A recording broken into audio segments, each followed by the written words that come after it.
सो देखिए वोकेबलरी में हमारा फर्स्ट वर्ड है आज का, दैट इज़ फ्लीटिंग। फ्लीटिंग का मतलब होता है क्षणिक है कोई चीज़, कुछ समय के लिए।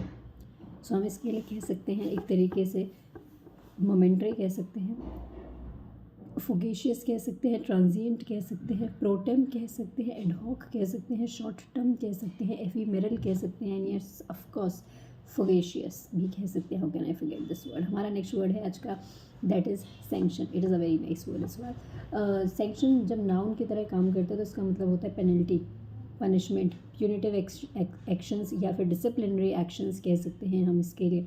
और जब ये वर्ब के तौर पे काम करता है तो इसका मतलब होता है बेसिकली हम किसी को जो है ऑथराइज़ कर रहे हैं, किसी को परमिट दे रहे हैं, मतलब किसी को परमिशन दे रहे हैं। सो हम परमिट कह सकते हैं इसके लिए। परमिट के बाद हम इसके लिए कंसेंट कह सकते हैं, एसेंट कह सकते हैं, ऑथराइज़ कह सकते हैं, अप्रूव कह सकते हैं, अलाउ कह सकते हैं हम इसके लिए।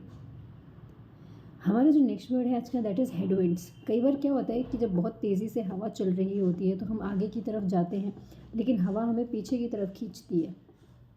ऐसा लगता है जैसे हम पीछे की तरफ खींचते चले जा रहे हैं। एक तो हेडविंड्स ये होता है, एक तरीके से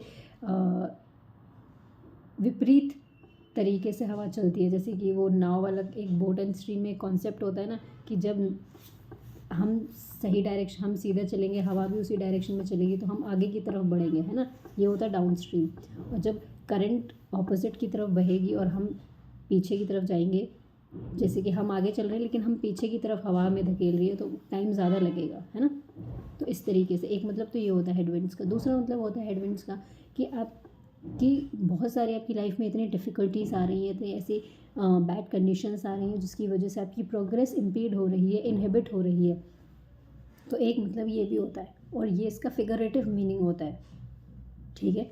हमारा जो नेक्स्ट वर्ड है आज का, दैट इज़ री एनफोर्स। री एनफोर्स से एक वर्ड याद आया, कल मैंने शोर इन बोल दिया था गलती से।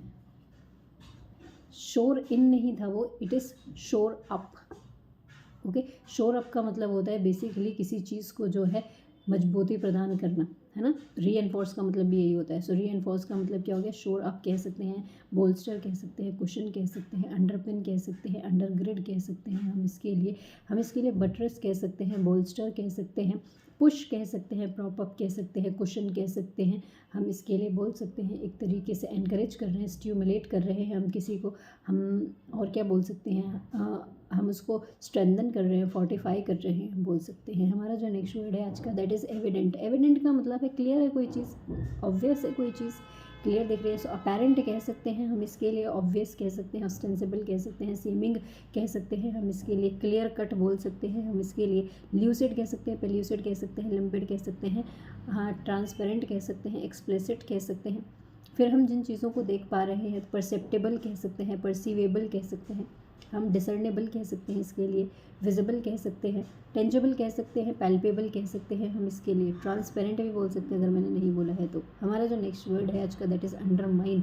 अंडरमाइन का मतलब होता है कि कोई चीज़ जो है कमज़ोर होती चली जा रही है दिन पे दिन। सो हम अंडरमाइन के लिए बोल सकते हैं एक तरीके से वीकन कह सकते हैं, डिमिनिश कह सकते हैं, रिड्यूस कह सकते हैं, वियर अवे कह सकते हैं।